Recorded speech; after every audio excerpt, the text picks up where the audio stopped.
출애굽기 1장 1절부터 7절 말씀까지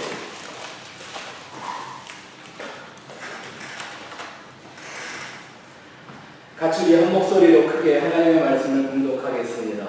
시작. 야곱과 함께 각각 자기 가족을 데리고 애굽에 있는 이스라엘 아들들의 모든 사람들이 루벤과 시몬과 레위와 유다와 이스라엘과 스불론과 베냐민과 단과 납달리와 갓과 아세이와 야곱의 허리에서 나온 사람이 모두 70이요 요셉은 애굽에 있었더라. 요셉과 그의 모든 형제와 그 시대의 사람은 다 죽었고 이스라엘 자손을 생육하고 그러나 번성하고 매우 강하여 온 땅에 가득하게 되었더라.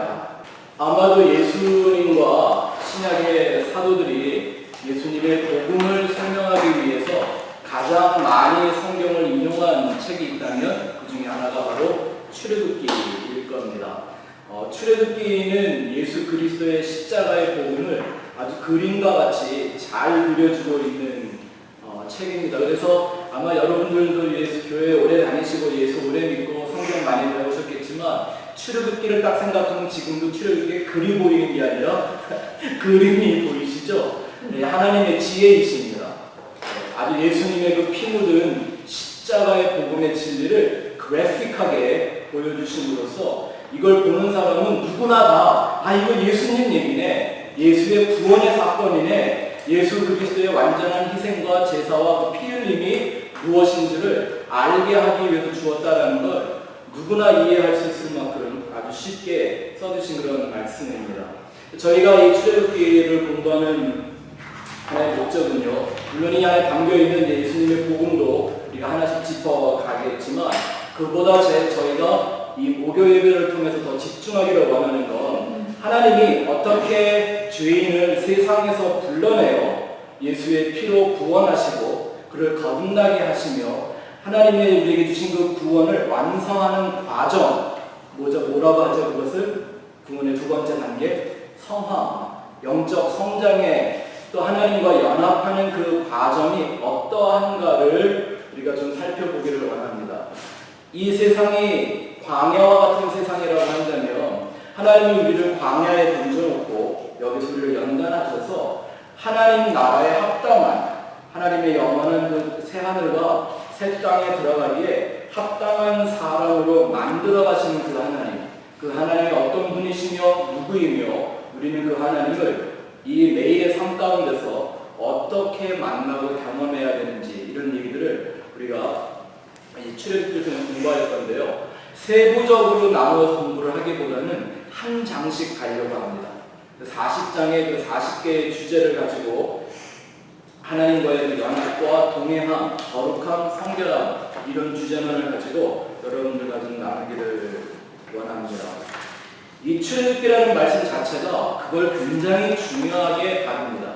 애굽이라는 나라에서 400년 동안을 그 우상 숭배와 종노릇하면서 완전히 변질되고 파괴되고 무너졌던 그들의 어떤 종교성, 이것을 하나님이 광에다가 집어넣으시고 다시 새롭게 하나님을 보게 하시는 그 역사를 이 출애굽기가 이루어가고 있죠. 이것이 우리에게 어떻게 적용이 될 수 있냐면 사람은 누구나 신에 대한 자기 나름대로의 종교성 가지고 있습니다. 그래서 하나님을 믿든 뭘 믿든 혹은 하나님을 믿은 다음에라도 자기 나름대로의 신관을 가지고 있는데 사람은 자동적으로 자기 안에 있는 신관을, 자기 안에 있는 그 종교성을 만족시키는 신을 찾으려고 하는 본성을 가지고 있습니다. 제 말 이해가 되시나요? 또 어떤 의미에서 본다면 자기의 영적 수준에 맞는 하나님을 언제나 찾습니다. 우리가 예수를 처음 믿을 때는 몰랐지만 예수 조금 믿고 은혜도 받고 연단도 받고 믿음으로 좀 성장하고 나면 내가 예수 처음 믿을 때 왜 그랬나? 돌이켜보면 막 부끄럽고 막 창피하고 안 그러시나요? 뭐 시작부터 잘 믿으셨구나. 또 자기의 영적 수준대로 하나님을 너무 쉽게 해석을 해버립니다. 타락된 본능이 자리 잡고 있기 때문입니다. 그래서 어떤 이는 이런 얘기를 하죠. 하나님을 잘 모르는 것보다 하나님을 잘못 알고 있는 게 더 위험하다라는 겁니다. 아예 모르면 배우고 가르칠 수가 있는데 잘못 알고 있으면 그거를 바꾸기가 굉장히 어렵습니다. 근데 그거를 바꾸어내는 과정이 출애굽기란 말입니다. 설명을 해드릴게요. 왜 그런가. 그 출애굽기에는 계속적으로 반복적인 패턴 하나 가지고 사건들이 벌어지는데 뭐냐면 때마다 일마다 하나님이 이스라엘 사람들에게 특별한 선물 하나씩을 주십니다. 근데 안타깝게도 그 선물은 사람들이 기다리고 바라던 것들이 아니라 원치 않는 혹은 원했던 것에 반대되는 걸 주십니다. 목마른데 물을 주셨거든요. 근데 그 물이 쓴 물이에요. 이게 꼭 하나님이 장난하는 것 같잖아요. 애굽에서 그렇게 멋지게 6월절 역사를 마치고 딱 나왔어요. 근데 한참 나와서 뒤에서 그 애굽의 병사들이 쫓아오는데 앞을 보니까 뭐가 가로막고 있어요? 홍해가 딱 가로막고 있네요. 그러니까 끊임없이 이 광야 40년 동안 이스라엘 백성들이 하는 말이 뭐냐면 차라리 애굽에서 죽게 내버려 두지 왜 광야에 와서 이 고생을 시키냐고. 이렇게 하나님과 모세에게 끊임없이 도전하고 쉬지 않는 불만 불평을 내던집니다. 하나님을 몰라서도 아니고요. 하나님을 경험하지 못해서도 아닙니다. 아마 지구 역사상 예수님의 그 12 제자들 외에 하나님을 이렇게 직접적으로 가장 가까운 데서 경험했던 민족은 이 광야 40년 이 민족밖에 없을 겁니다. 낮에는 구름 기둥으로 하나님이 인도해 가시고요. 밤에는 불기둥이 되어 지켜주시고요. 아침에 일어나면 만나를 주시고요. 고기 먹고 싶다고 그러면 메추리 막 주시고요. 얼마나 좋았냐면 아침에 일어나서 세수를 안 했다고 그랬어요.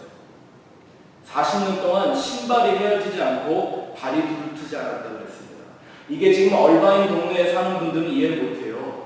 광야에 가서 맨발로 걸어봐야 그게 얼마나 놀라운 기적인가가 이해가 돼요. 옷이 닳지도 않고 매일 아침마다 옷이 휘어져서 옷을 세탁할 필요도 없었다고 그랬습니다. 어느 시대 어느 민족이 하나님을 이렇게 경험해봤나요? 그럼에도 불구하고 이 사람들이 끊임없이 하나님에 대해서 불만 불평을 쉬지 않는 까닭이 뭐였죠? 자기들이 기대했던 하나님과 눈앞에 나타나는 하나님이 달랐기 때문이라는 거예요. 이해하시죠? 무슨 말씀을 드리는 건지. 그래서 결국 그 사람들이 그렇게 광야에서 하나님에 대한 생각을 온전히 바꾸고 완전히 거듭나지 못한 사람들은 약속의 땅에 들어갔어요? 못 들어갔어요?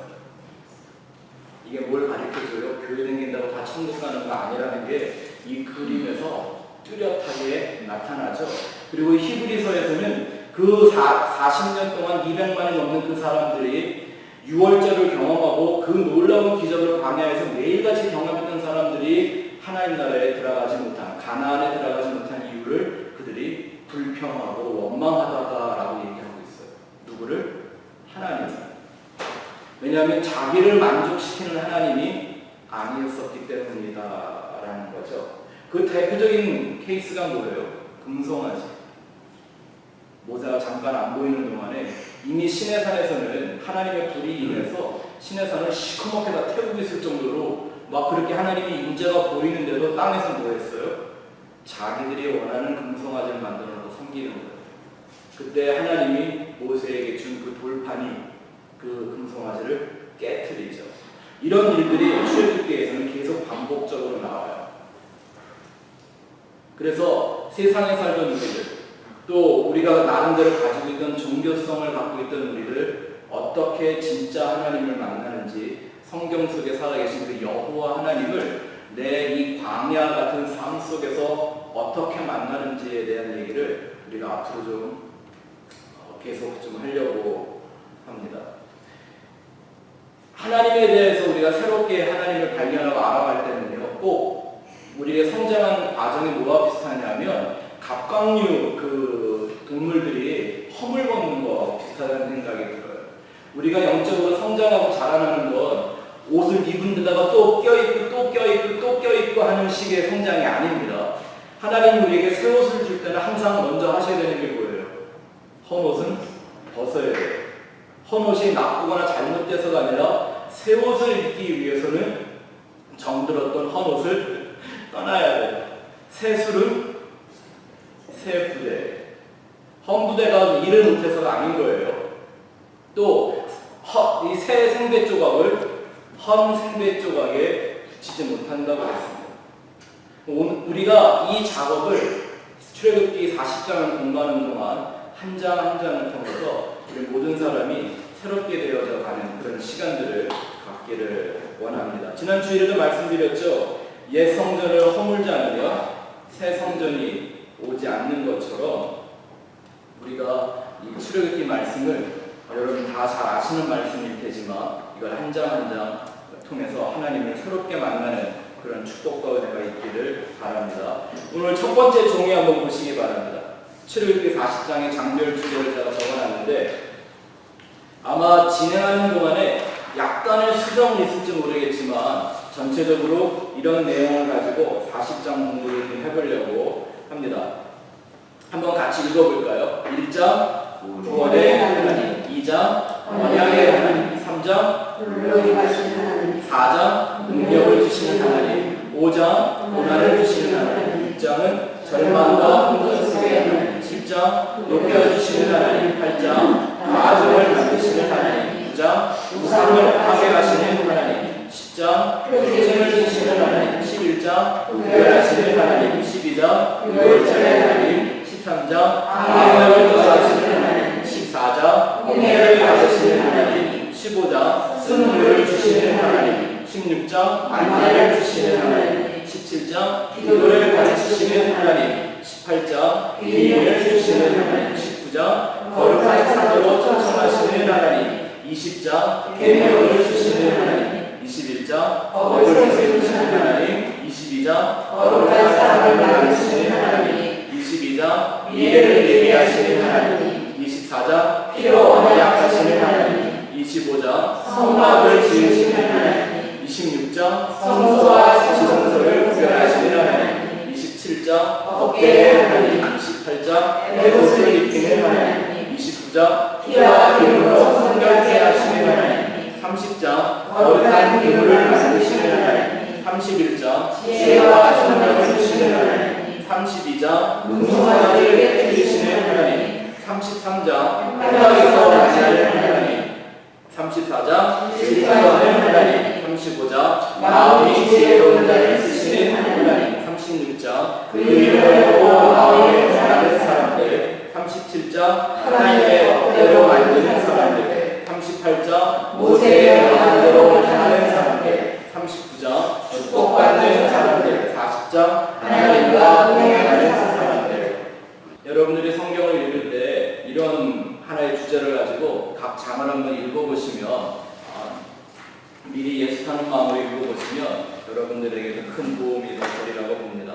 또 출애굽기는 크게 세 부분으로 나누어 볼 수가 있는데요. 우리가 얘기할 때 세상, 광야, 가나안 이렇게 세 그림으로 나누어서 많이 보죠. 애굽에서 광야로, 광야에서 약속의 땅 가나안으로, 그렇죠? 근데 이 출애굽기 자체도 역시 세 부분으로 우리가 나눠볼 수가 있는 게요. 애굽에서 탈출하는 장면까지, 그리고 13장부터 18장까지는 신광야에서 일어나는 사건들을 얘기하고 있고요. 또 19장부터 마지막 40장까지는 신의 산에서 일어났던 일들을 잘 기록하고 있습니다. 신광야라고 했던 이유가 뭐냐면 히브리 알파벳 글자 신자가 딱 이렇게 손가락 세 개로 이렇게 해놓은 것 같이 딱 생겨 있거든요. 근데 그 지역 자체가 산들이 이렇게 뾰족뾰족 그 글자처럼 솟아있다 그래서 신광야라고 부르죠.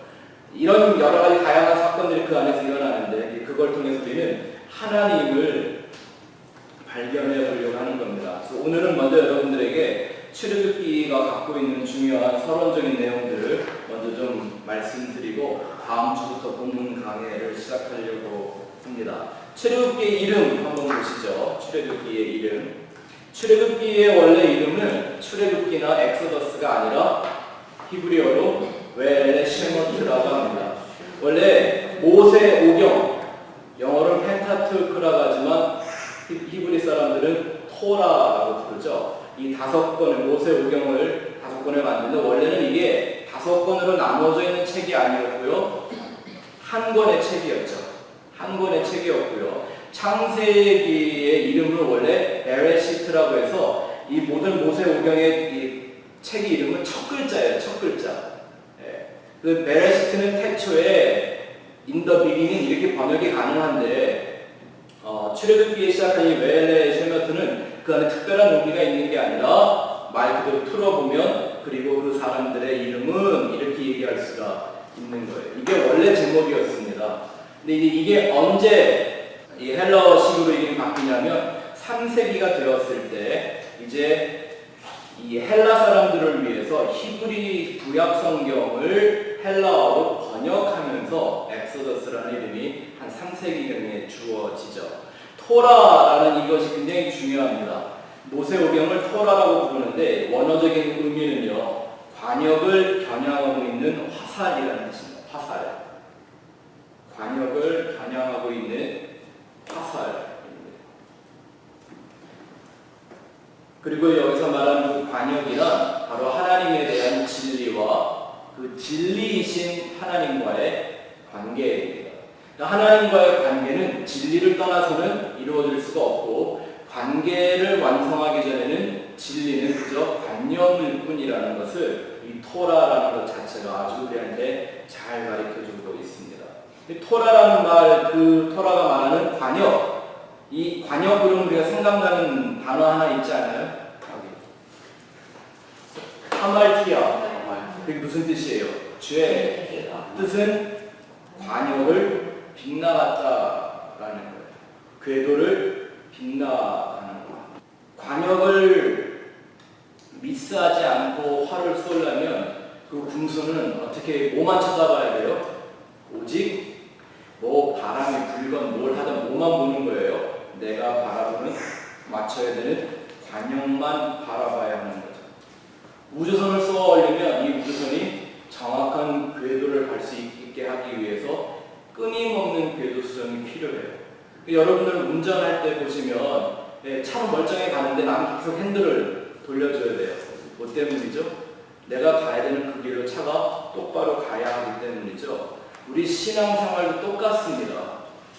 궤도 수정을 해주지 않으면 우리는 꼭 분명히 핸들 똑바로 잡고 있는데 차가 삐뚤어가는 것처럼 우리는 꼭 그렇게 관역을 빗나가게 돼 있습니다.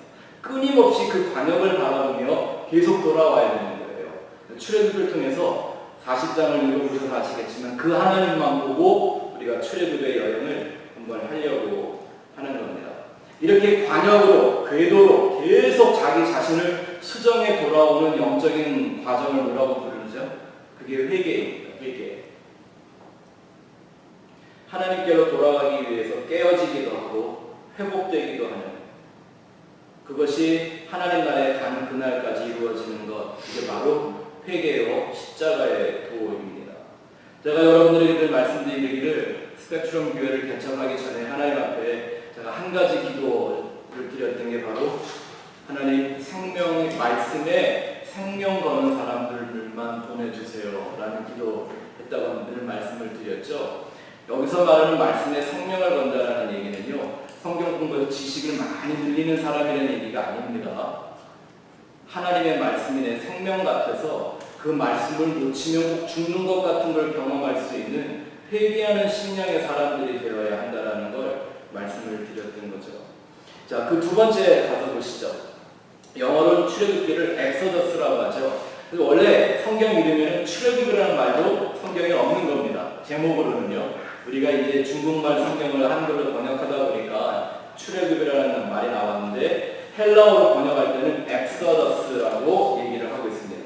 엑소더스의 뜻이 뭐냐면 2번에요. 엑소더스의 뜻은 바로 탈출, 해방, 그리고 불러냄을 받는다라는 뜻이 그 안에 담겨 있습니다. 영어로 하면 여러분 뭐 영어 다 하시는 분들이니까 쉽죠. going out, 어디서부터 어디론가 빠져나가는 것, 이걸 탈출이라고 하죠. 또 우리가 잘 알고 있는 엑시트, 이상부라고 하는 그 엑시트가 바로 엑소더스라는 말하고 똑같은 뜻을 가지고 있습니다. 또 하나는 부르심을 받아, 불러냄을 받았다. 이게 바로 구원이라는 말이거든요. 부르심을 받은 자들, 성도들, 똑같은 뜻이 이 출애굽기 안에 담겨져 있습니다. 헬라어 성경에 엑소더스라는 이 헬라어 단어를 그대로 사용한 아주 세 개의 유명한 성경 구절이 있죠. 첫 번째는 역시 출애굽을 예언한 사건에 대한 말씀이 히브리서 11장 22절에 기록되어 있습니다. 한번 읽어볼까요? 믿음으로 요셉은 영종의 이스라엘 자손에게 떠날 것을 말하고 또 자기의 회복을 위하여 명하였으며. 자, 어느 단어가 엑소더스라고 되어 있을까요? 이 구절 속에 어떤 단어가 떠날 것을, 그죠? 보다 밑줄을 걸어오세요. 그러니 출애굽도 그냥 우연하게 일어난 사건이 아니라 하나님은 이미 요셉과 같은 사람들로 하여금 그것을 미리 깨닫게 하고 그들에게 암시하고 예언할 수 있게 하나님이 다 정해놓으신 사건이라는 것을 볼 수가 있죠. 역사는 사람이 할 수 있는 게 아무것도 없습니다. 하나님이 정해놓으신 대로 하나하나 정확하게 이루어지고 있을 뿐입니다. 자, 두 번째는 흥미롭게 예수님이 당신 자신의 죽음을 설명할 때 엑소더스라는 단어를 그대로 사용하십니다. 누가복음 9장 읽어보죠. 시작. 문득 두 사람이 예수와 함께 말하니 이는 모세와 엘리야라. 영광 중에 나타나서 장차 예수께서 예루살렘에서 별세하실 것을 말할세. 이게 어느 장면인 것 같아요? 예수님이 변화산에 예수님이 변화해서 변화산이라고 부르는 거죠. 제자 3명을 데리고 가셨는데 모세와 엘리야가 그 산에 내려와서 갑자기 뭐 희한한 일이 막 벌어지는 겁니다. 근데 그 자리에서 예수님이 모세와 엘리야한테 내가 곧 예루살렘에서 별세하게 될 것이다. 참 개역개정 성경이 이렇게 번역을 해놨는데요. 자, 그러면 여기서 엑소더스라는 것은 어느 부분 말이 어느 단어일까요? 별세. 놀랍죠? 예수님이 당신의 죽음의 사건을 말할 때 엑소더스라고 말씀하셨습니다. 단순히 예수님이 죽을 것만 얘기하시는 거였을까요? 이 출애굽기에 모든 죽고 사는 얘기가 다 누구의 얘기라는 걸 암시해주고 있나요? 그렇죠? 예수 그리스도의 죽음이 바로 출애굽기를 완성하는 일이다라는 걸 알게 하는 장면이 바로 여기에 나와 있죠. 근데 또 이 말을 듣고 금방 따라 흉내하고 잘된 제자가 나와 있습니다. 그 산에 있었던 제자 베드로가 베드로 후서 1장 14절 15절 같이 읽어봅시다. 시작. 이는 우리 주 그리스도께서 내게 지시한 것 같이 나도 나의 장막을 벗어날 것이 임박한 줄을 알미라. 내가 있어 너희를 내가 떠난 후에라도 어느 때나 이런 것을 생각나게 하려 하더라. 자, 이 구절에서는 엑소더스가 어디에서 쓰여졌을까요?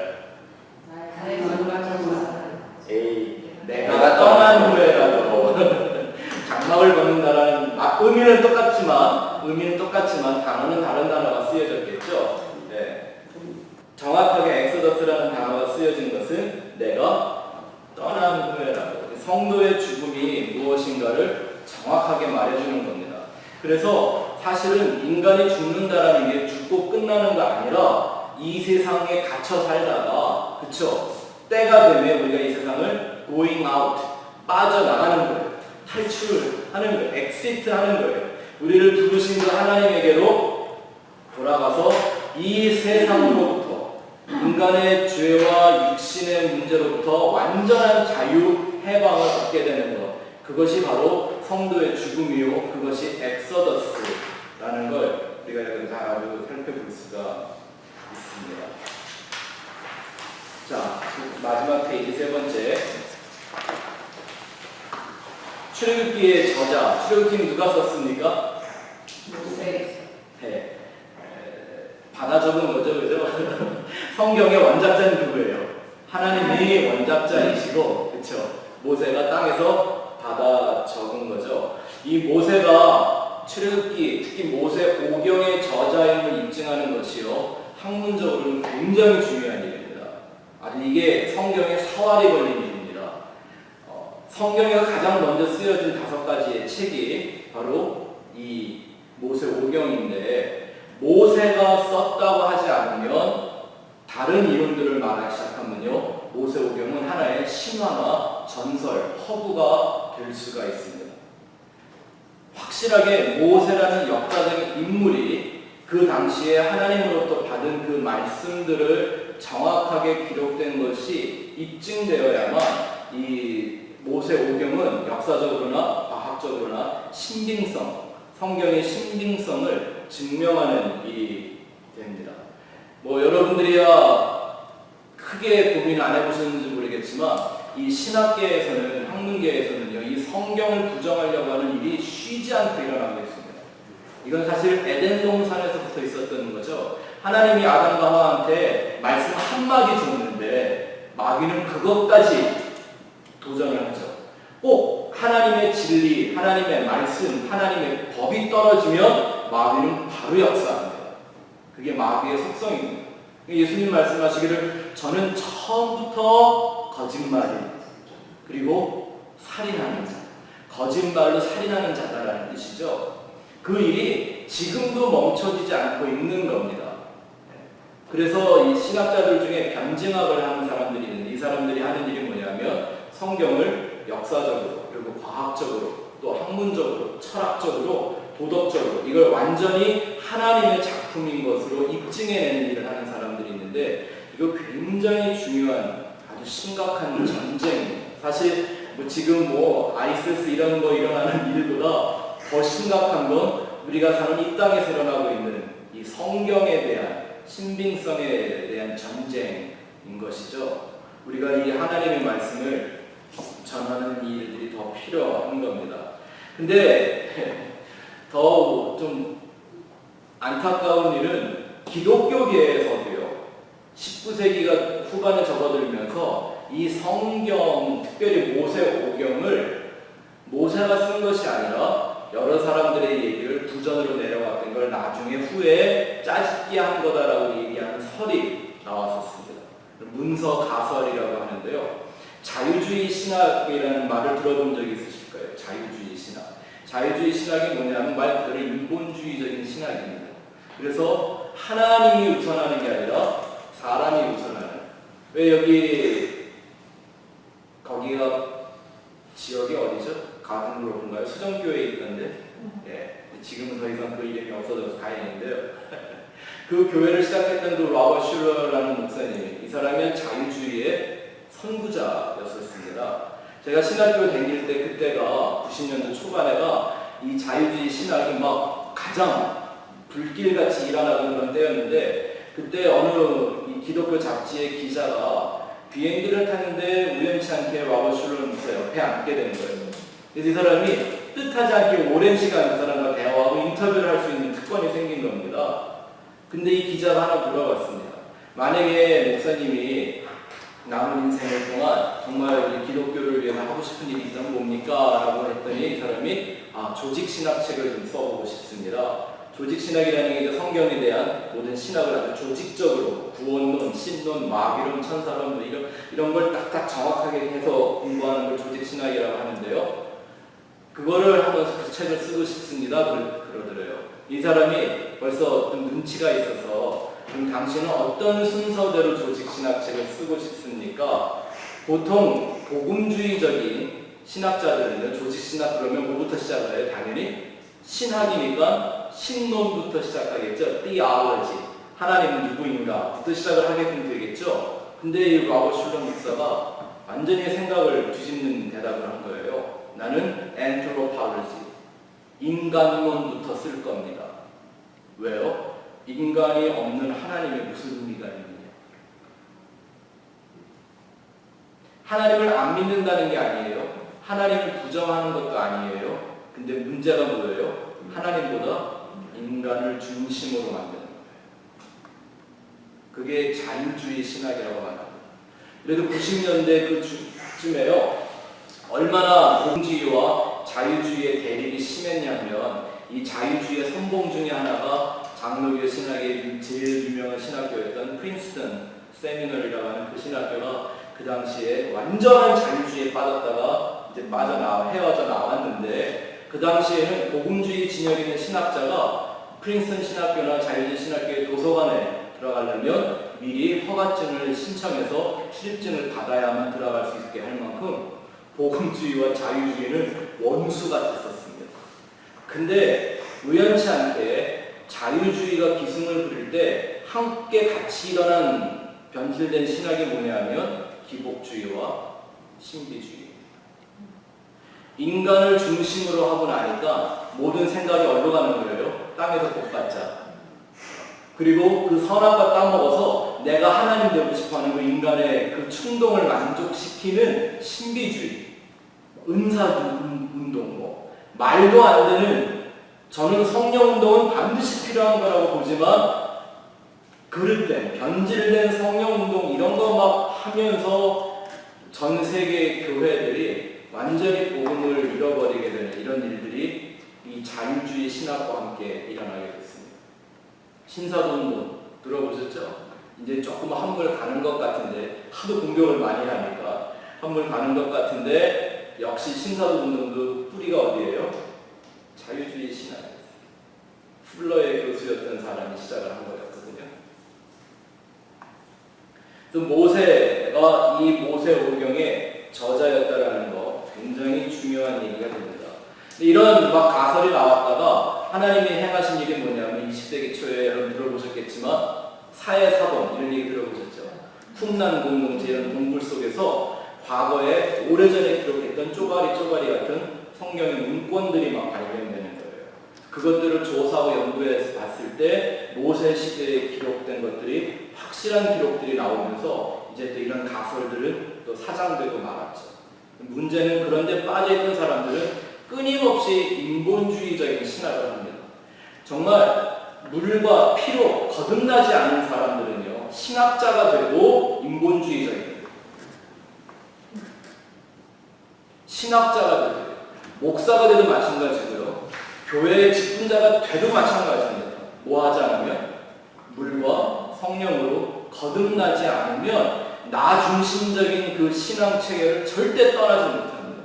그래서 예수님이 그 율법 잘 지키던 사람들이 예수님 따라와 내가 어떻게 하면 영생 왔냐고 물어보면 예수님의 대답은 늘 한 가지였습니다. 너 자신을 부인하고 십자가 지고 따라와. 여기서 말하는 십자가는 그 형틀을 십자가를 말하는 게 아니라 스타우로스, 하나님의 언약, 그거 붙들고 와, 이런 얘기였었거든요. 자, 그 다음 한번 넘어가 보죠. 이제 하나님이 모세오경을 처음 인생들에게 문서화해서 주신, 하나님의 말씀을 이제 문서화해서 주신 그것을 우리는 보통 문서계시라고 얘기를 합니다. 하나님께서 하나님의 말씀을 문서화해서 주신 세 가지 기본적인 목적이 있죠. 첫 번째는 영원한 언약을 세우기 위함입니다. 영원한 언약. 불변하는 언약이라는 뜻이 됩니다. 영원한 언약, 불변하는 언약. 늘 그렇죠. 말이라는 게 문서가 되면 그건 곧 약속이 됩니다. 우리 회사에서 매니저 일하시고 또 부동산 일하시고 이런 분들이 이거 잘 아실 거예요. 네, 그냥 말할 때는 괜찮은데 말이 종이에 옮겨지면 그때부터는 그건 약속이 되고 계약이 되고 법이 됩니다. 언약의 형태가 되죠. 근데 이게 왜 중요하냐 하면 언약과 약속, 우리가 1대1 공부할 때 기억하실 겁니다.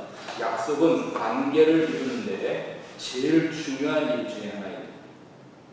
약속이 없는 관계는 사실 관계로서 의미나 가치가 없습니다.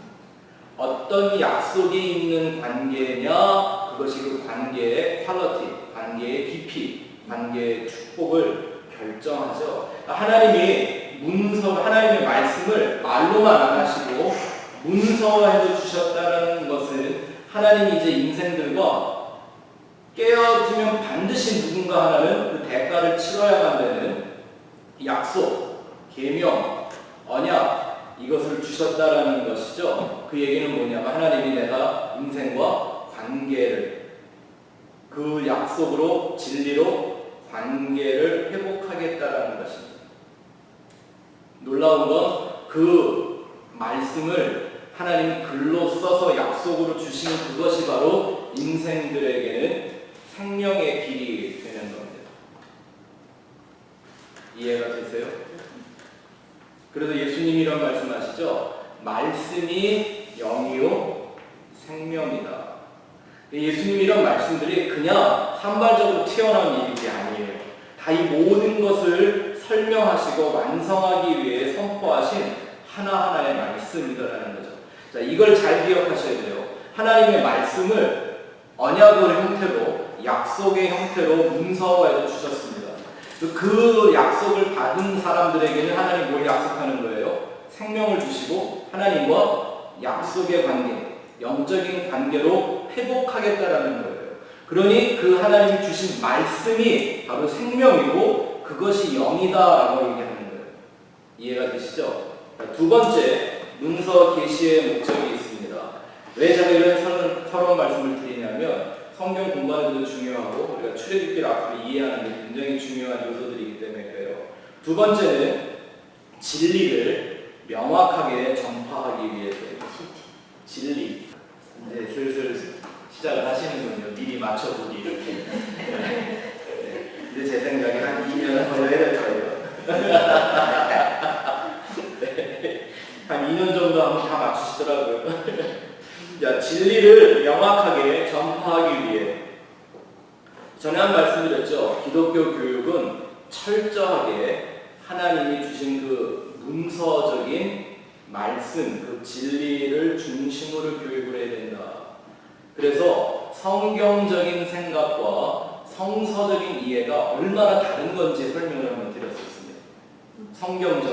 성경을 이렇게 한번 표면으로 쑥 보고 이게 이런 말이겠군요 하고서 우리 삶에 막 급하게 적용하려고 하는 이런 성경적인 생각과 이 세상에 맞든 안 맞든 이 세상에 타당하든 안 하든 그게 나에게 유익이 되든 안 되든 하나님이 원래 말씀하신 뜻이 뭔가를 알아가는 게 얼마나 중요한지. 왜냐하면 그 하나님은 변하시지 않았을 테니까. 맞습니까? 출애굽기 공부하는 게 중요한 게 뭐냐면 그 하나님은 지금도 변함이 없는 하나님이란 말입니다. 근데 문제는 그 성경을 보고 그 하나님을 계속 보고 있는 게 아니라 이 시대에 맞는, 내 형편에 맞는, 내 입맛에 맞는 하나님을 자꾸 요리를 해내는 거예요. 그런 사람은 다시 광야에 집어넣고 한 40년 동안 물 때워야 돼. 그 광야 그 40년이라는 시간은 바로 하나님이 사람을 거듭나게 하는 용광로와 같았던 그런 장소잖아요. 자, 여기 보세요. 왜 이 얘기를 제가 이렇게 거창하게 하냐면 모세 시대 이전에는 글이 있었어요? 없었어요? 문자. 없었단 말입니다. 성경에 문자가 문자가 생기면서 동시에 우리가 보고 있는 히브리어로 기록된 이 성경이 처음 쓰여진 거랍니다. 근데 하나님이 모세에게 문자를 가르쳐 준 까닭은 이 문자가 뭘 포함하려고? 지금 말씀드린 것처럼 진리를 증거하려고. 그러니까 문자는 글자, 그죠? 문자, 글자. 이거는 뭘 하는 거예요? 진리를 전달하는 거예요. 수단이고 진리를 담고 있는 그릇과 같은 거죠. 이해가 되세요? 우리가 성경을 볼 때 뭘로 봐야 돼요? 성경에 쓰여져 있는 글자가 진리가 아니에요. 그 문자가 포함하고 있는 우리에게 전달해주는 그 진리를 봐야 돼요. 그러니까 예수님 이런 얘기 하시죠? 너희가 성경에서 영생을 얻는 줄 알고 문자를 들여다보지만 너희가 나에게 오는 것은 원치 않는다. 성경이 뭐에 대해 얘기하고 있는데? 예수에 대하여. 그러면 성경에 있는 모든 문자는 뭘 전달해주기 위해 있는 거라고요? 예수를 전달해주기 위해 있는 거라는 거예요. 이 일이 처음 일어난 게 어디예요? 창세기, 출애굽기, 레위기, 민수기, 신명기, 모세, 오경이고요. 이 하나님의 진리가 예수를 우리에게 증거해주기 위하여 전달된 첫 번째 문자가 바로 우리가 잘 알고 있는 십계명이라는 거예요. 그래서 이거를 이해하는 게 굉장히 중요한 일이 됩니다. 그래서 우리는 성경을 볼 때 성경적으로만 보지 말고 성서적으로 봐야 합니다. 문자를 그냥 쉽게 받아들이고 해석해내거나, 왜냐하면 그 시대의 문자와 지금 문자가 다를 수가 있잖아요. 그래서 이것이 담고 있는, 우리에게 전달해 주려고 하는 그 진리가 무엇인 줄을 발견해내는 과정, 이게 성서적인 신학이다라는 것입니다. 자, 또 세 번째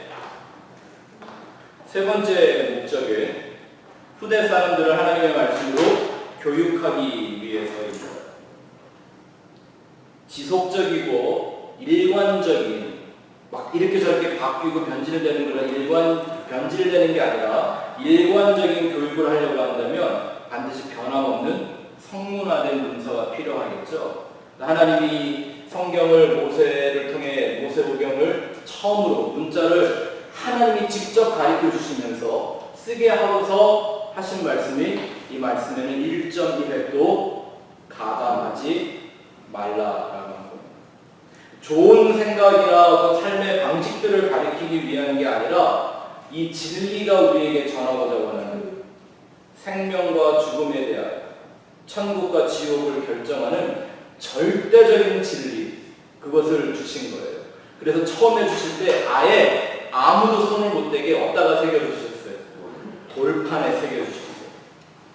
그게 최초 거의 나온 거예요, 이게? 히브리어가, 그렇죠? 제가 좀 이따 보여드릴 거예요.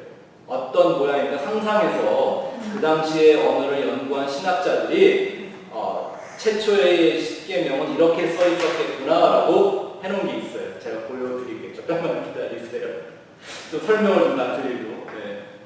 하나 다행스러운 건 지금 이 시대에 다시 성경을 히브리어로, 헬라어로 보려고 노력하는 사람들이 많아지고 있다는 겁니다. 물론 그 때문에 혼란도 많이 일어나는 건 사실이지만 저는 가치 있는 일이라고 봅니다.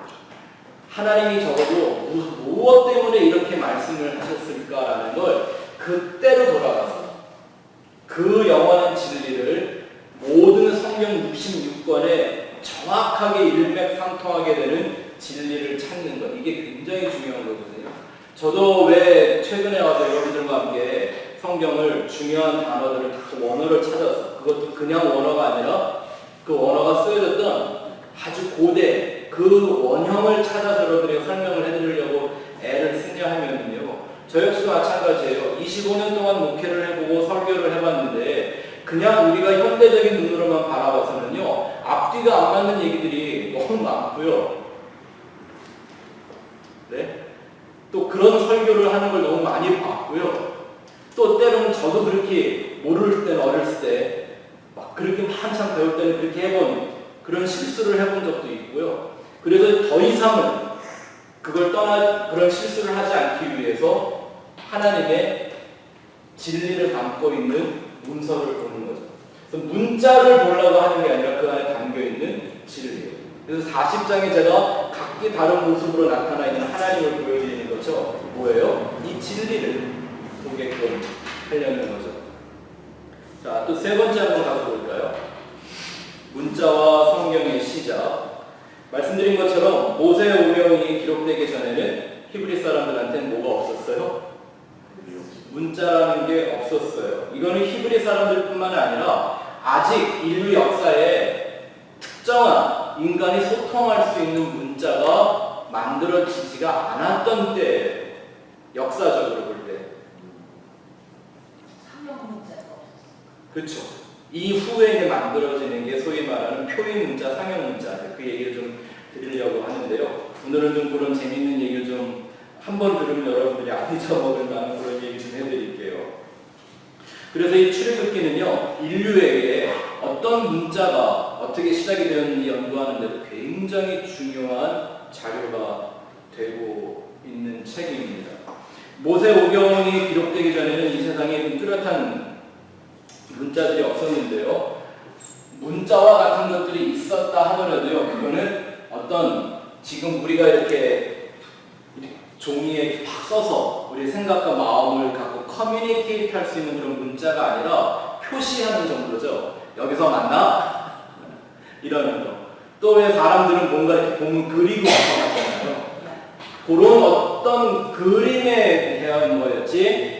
의견을 주고받고 어떤 계약을 하고 약속을 하는 것과 같은 문자 형태는 아직 없는 시대였습니다.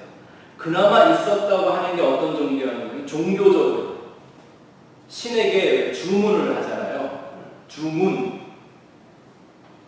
또 우리 한국 분들은 잘 알죠. 아까 그런 얘기 하셨는데 부적. 그게 다 뭐의 형태예요? 그게 다 하나의 문자 형태를 갖고 있어요.